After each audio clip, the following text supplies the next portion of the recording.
Welcome, this is the painting video for this F4U project that I have been doing. It is the body of the Tamiya F4U-1D with the nose of the Hasegawa F4U-4. This video will show how I used Mission Models paints, how the effects of burnishing and chipping were used in combination with the Atom paints to do the zinc chromate, the exhaust and the markings. So first of all, on there is just priming coat of Mr. Surfacer 1500 thinned with Mr. Leveling Thinner, and then onto Mission Models Chrome sprayed straight from the bottle. The trick with spraying Mission Models Chrome is that you let it sit for a little bit longer than normal Mission Models paint before you cook it in with an hairdryer.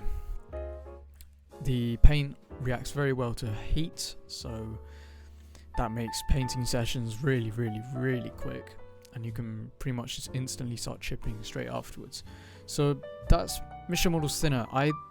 That thinner started to go bad around when I was painting this aircraft, and I switched over to the Createx 4021 thinners, and those worked much better because this was creating lumps and stuff, so I think just the bottle went bad or something.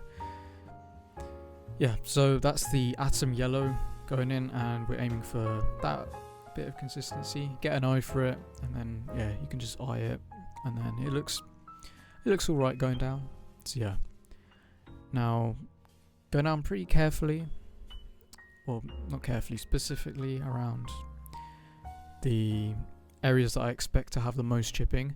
If you do the blue, a bit of color theory, if you do just the same blue over the silver, it's going to look slightly different to the paint with the blue with the yellow. So I noticed there's a bit of a demarcation, and the colors that you get depending on the base or underneath the blue kind of align with what you see in the reference photo, so I just decided to run with that, and yeah, I can change it, which I do later on. So basically the forward fuselage is going to be having mostly the chrome down, and then the belly and the rear fuselage is going to have just the silver. So just filling it in, it's not really like pre-shading, it's just making sure that the yellow is down, so that when we chip back the blue with water, it will show bits of yellow, and then we can choose which bits of yellow we want to have the silver or the Mission Chrome showing through. So that white stuff I just added to that blue mixture, that is the polyurethane additive, or the poly intermix, and that if you spray Mission without that, it's going to chip in a very, I don't know, all the paint is just going to get activated. It's not actually going to do flaky chips, and we need flaky chips here. You can burnish it slightly better if you don't use the poly intermix, but for most cases I do add poly to the paint, and then maybe as a final top coat, just to reap all of the benefits of the burnishing qualities available by the Mission, I will just do pure MMP. So yeah, this is with the bad batch of thinners, and you can see there's bigger bits of gunk there. Now on this project I added a bit too much poly there, and you'll see later on in the chipping it didn't really give me the control that I wanted. However, this is a Korean War Corsair, and most of the chipping is going to be covered with dust and stuff from those airfields, because it's very dusty, very muddy environment, and I didn't notice too much chipping. So yeah, just building up the layers, and you can see the difference between the silver underneath the blue and then the yellow underneath the blue. So yeah, that's why I'm not that bothered or fussed about what shade of paint that I'm using. Well, I am, but I will tweak it either by adding stuff to the paint or by changing what's underneath the paint to change the result, or even burnish it. So if you burnish it, it's going to look slightly deeper, and then it's going to look glossier and a bit shinier. So now I added a bit of, I think this section gets to have, Submission Models has 2 US Navy glossy blue paints. There's the glossy blue, which is more of a post-war Korean War grayer. There's more grey in it basically, and then there's the USN/USMC blue, and then that is what I was spraying just now, and it looks a lot bluer. So you can see it's a bit grayer, and the hue and tone of the paint has changed. So yeah, I noticed that on a few of the references. So yeah, this project's just going to be a bunch of reference photos mangled together. So yeah, and now I'm copying White 6. So that aircraft had a few, I believe, resprays, and there was quite a nice deeper blue that I quite liked around this section. So I'm just gonna put this in. It looks a bit bad here, not bad, but not how I wanted. So I'm just gonna burnish it, and yeah, it will get to where I wanted it to be. So yeah, just doing it on this side as well, and then yeah, you'll see in a moment I'll lift up the mask. Don't you have to put much thought into that. It's not going to lift up the paint or anything like it will with Atom. If you do a load of layers with Atom, for example, if you do markings, white markings over a dark base, and then you take it off instantly, the edges are going to be like peeling off. They're a bit sticky, a bit gooey. So yeah, that's an advantage that Atom has over Mission. However, I'm not that good at spraying Atom yet. So yeah, this is the the grayer blue going on, which is more of the, I believe, jet. So like F9F, that sort of blue that they were using in the Korean War. It's a bit darker, grayer, not as good as the nicer blue. But yeah, you can see the bit just aft of the cowl flaps is a nice blue that you can tell the yellow's underneath it. So yeah, just upping the contrast, doing a lot of these, just spraying stuff. So on like a modern jet, this would basically be like doing all the airbrushing techniques. For example, the spraying of the anti-corrosion and stuff. So that's what this phase translates to. So yeah, in the normal like progression of things, this would be just before you do a like varnish or a wash, but we're not going to do either of those things here. So yeah, just on the wing, making it a bit more fuller. And now we're going to do some burnishing. That is very lightly moistened, and you'll see how the sheen develops after just a little bit of rubbing. So yeah, I noticed this would be a bit shinier, like a glossy blue. It wasn't really like the Fleet Air Arm Corsair that I did, where the gloss color was slightly duller in these high traffic crew areas. However, these areas on the Marine Corps land-based Corsairs in Korea were more chipped, like more, not flaky chips, but chipped by like flying rocks and stuff. So like tiny little specks everywhere, which I use a brass brush to do. And then grime and then dust over the top. So you can see the sheen gradually evolving as I brush it. Make sure it just takes a few passes, and then the sheen, it polishes it up and it changes it. So yeah, you can see how the bit that I've been rubbing catches the light differently to that untouched panel. And now coming in with the brass brush, this is a bit of a, I use this one very, very sparingly, just to have those scratches, and when the light catches it, you'll be able to see these scratches.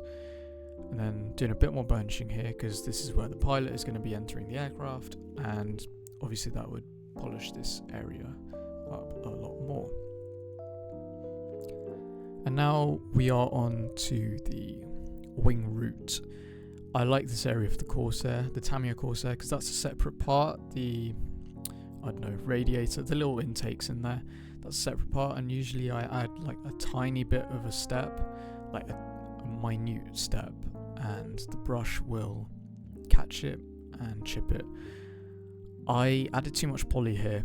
It's not revealing the yellow, it's going straight back to the mission chrome. So yeah, don't know why I changed that from the Corsair 4, but if I really don't like it, I can go back and just do that patch really quickly. Like, it doesn't take long.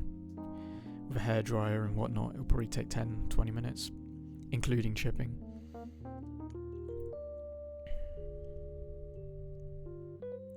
So, see how much I'm burnishing it, trying to get that paint to chip nicely. It's kind of going nicely, it's alright. And then, yeah, because I didn't sand down the rivets, they're showing quite clearly. So I will probably selectively sand the rivets, because I wouldn't want all of them to be like that, whilst I'm trying to get the panels to be more chipped and trying to reach into those edges. So yeah, now I'm adding a bit more water. I want, yeah, just some chips going down, and you can see it developing.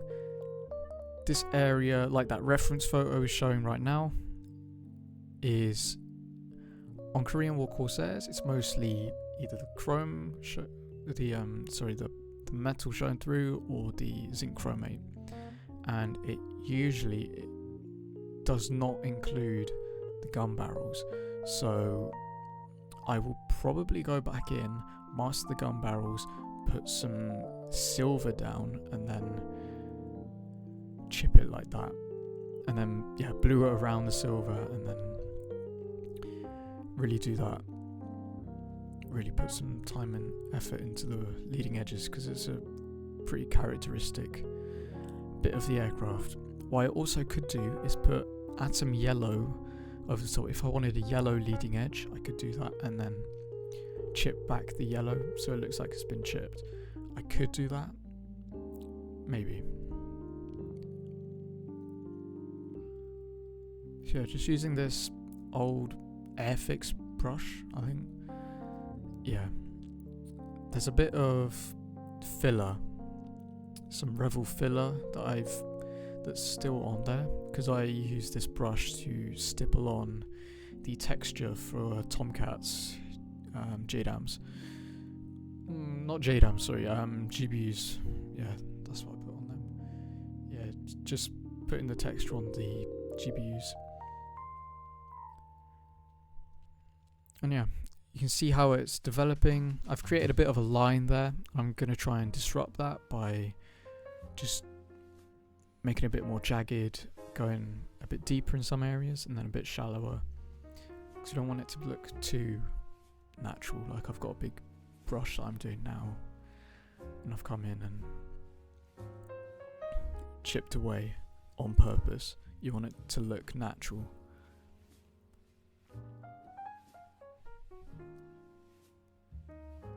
Yeah, so I have to think about what I want to do with those gun barrels, but yeah, it's looking good.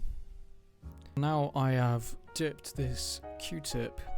It's a very fancy Q-tip. It's from Tamiya, I believe, and I've dipped it or moistened it with some odorless thinner, and now I am revealing the yellow. I should have made the blue, I should have faded it out towards the leading edges and then had a stronger layer of yellow so I could have more control over that, rather than having quite a lot of the yellow.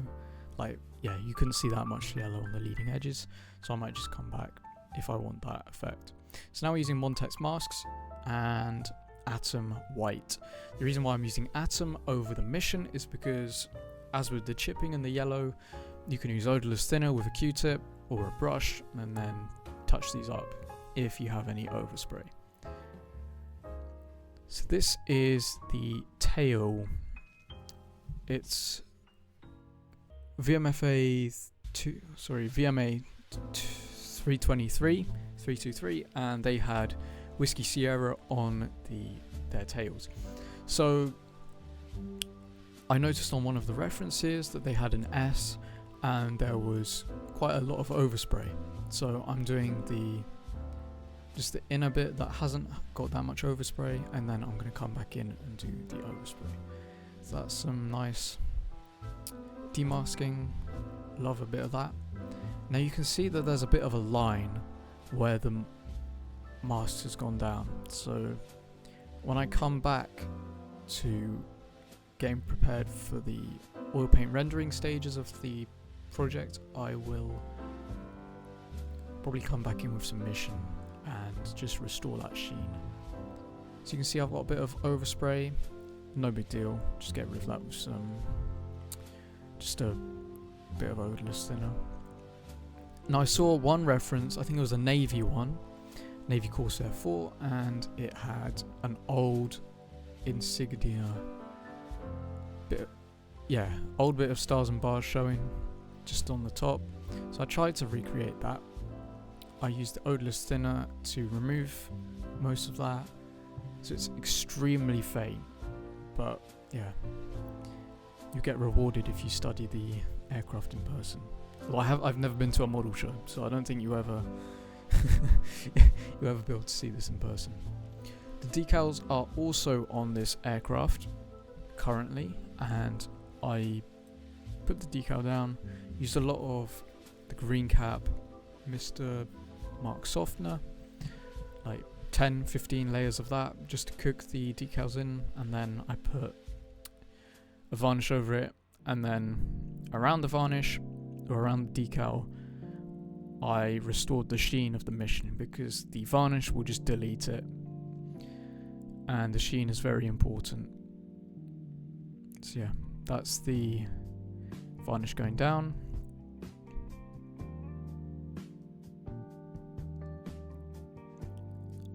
Lovely stuff. And now that is the overspray of the S, and I will just touch that up a little bit, make it look a little bit more in scale with just a Q-tip and the odorless thinner.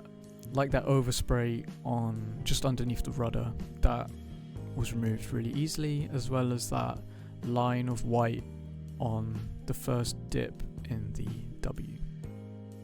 Move on to the exhaust stains. I have used Atom for this, a mixture of Atom paints, starting off with quite a buff colour because the background is a dark blue, so you don't want too much of a white exhaust streak. You want it to be a bit more, slightly less extreme, and you also want some of those warmer tones because the decals aren't providing them, they're pure white. And then closer and closer to the exhaust, the amount of yellow, tan colour, sand, and then going to a brown increases. And you'll see on, I believe, the right side, I use odorless thinner to completely remove, not completely, I leave some of the residue from the gunk, and I reposition the gunk, so the reactivated bits of the Atom paint, so to create the impression that someone has come in, they've scrubbed it, I don't know what they used to scrub it, it's exhaust stuff, and they've tried to clean it up, but halfway through that left side, they hadn't even got to the right side yet. The aircraft had to stand in for another aircraft that had an issue. I'm creating this story up just so I can do On the left side I can have a full exhaust streak, and then on the right I can have half an exhaust streak. So here we now start the chipping or the removal, fine tuning of the exhaust streak. I'm using my finger here just to remove the residue so not that much is interfering and floating around. So I've got a reference photo up and I'm just copying it basically. And I'm combining what I see in all the different reference photos into my model, and then it's going to be my model, my interpretation of just a bunch of references. So for the exhaust streak, I'm using this reference photo. I'm going down some of the panel lines. I'll put the reference photo in the corner or on the screen so you can really see it and see what I'm going off. So yeah, just going around and fine tuning this.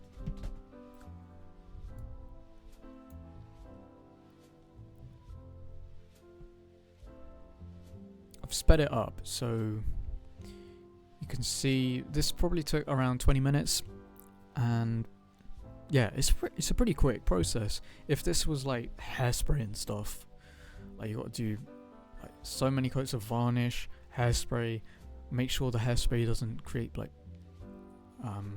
a cast texture, so you have to use a matte coat, otherwise it's gonna like create bubbles and it's a whole ordeal. And this is just paint on paint on paint on paint, done. So you can see how I'm working through and viewing each little segment, and I'm creating the exhaust stain. It's nothing complicated, you just gotta do it. So now we move on to the right side, and this is the side where I remove the exhaust stain, but I leave the evidence. They didn't like deep clean it, they just cleaned it up, and there's still a lot of residue. Not a lot, but yeah, you can see like the cloth strokes, if you will. Gradually just moving through the exhaust stain, just removing it, making sure to keep some of the gunk. So on the other side I was removing most of the gunk with my finger, but now we are keeping most of it, still removing some of it, but yeah. And then we're going to reposition this activated paint that's been mixed with the odorless thinner, and yeah, we're going to create those in scale hand cloth movement marks gradually. This is fun, very fun process, very chill. Like if I took too much off, I can just reapply it, like I did in some of the photos. I think on the right side exhaust, just above the wing root, I took too much paint off and it's just a bit abrupt near the base of the exhaust streak, but I can just come back in and redo that very easily. It's nothing major. So yeah, you can see the results of just removing the exhaust stain, and yeah, looks relatively convincing. And then you can see on the other side how it differs, and you've got the whole exhaust streak that I've copied the other reference photo for. So yeah, I hope you enjoyed. I hope the reference photos really helped. Please, if you're interested, look at Rinaldi Studio Press. He's taught all of this, he's come up with all of these ideas. He's literally just gone on a coaching call with me and showed me how to achieve these results, and then I've just gone and applied them to a Corsair. Or he used a Otaki F4U from like the 70s, and then I've just applied this to my Korean War Corsair project. So next up is oil paint rendering and all of that weathering stuff. I still have to do the painting wise, I still have to do the propeller, the gear and the flaps, ordnance and the cowl flaps, but apart from that, it's ready to rumble. So thank you very much for watching. Please, I encourage you, at least get the Techniguide 01 book when it comes out, because that will encompass Mr. Rinaldi's efforts on US Navy subjects. So he's done a Corsair, a 72nd Royal Navy one, and that will encapsulate everything that I've been taught and I'm doing here, but in a much more concise and a far more educative and a far more detailed way. Like, I don't really know what I'm doing, but heyo. So thank you for watching. Check out Rinaldi Studio Press. See ya.